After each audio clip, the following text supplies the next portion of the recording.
కప్పగంతులు, గుప్పిగంతులు, కోతిగంతులు వేసేటోళ్ళు ఉంటారు కదా, ఇటు పోయేటోళ్ళు అటు పోయేటోళ్ళు. వీళ్ళు విధేయత కలిగిన వాళ్ళు అనేది ఎప్పుడైతే అనిపించదో వాళ్ళని ఏం చేస్తామంటే మనసులోకి వెళ్ళి తీసి పక్కన పెట్టేస్తాం. ఇక అంతే.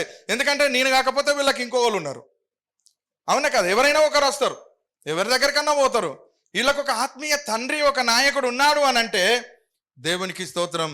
ఆ విధేయత, ఇంత కష్టంలో నా తండ్రి నాకు తోడుగా ఉన్నాడు, ఇప్పుడు ఎట్లా నేను విడిచిపెట్టి పోవాలి? చిన్నప్పటి నుండి కన్న తండ్రి ఎన్నో కష్టాలు పడి నిన్ను పెంచితే ఈరోజు యవన దశకు నువ్వు వచ్చినాక, పెద్దోను అయినాక నువ్వు ఎక్కడికో వెళ్ళిపోతే ఆ తండ్రి బాధ ఎట్లా ఉంటుంది? నేను ఇంత కష్టపడి పెంచిన నా పిల్లలు ఏరి అని బాధపడ. ఒకడు తన తండ్రిని ఇడిచిపెట్టి చిన్న కుమారుడు దూరదేశం వెళ్ళిపోయినప్పుడు తండ్రి ఎంత దుఃఖపడ్డాడు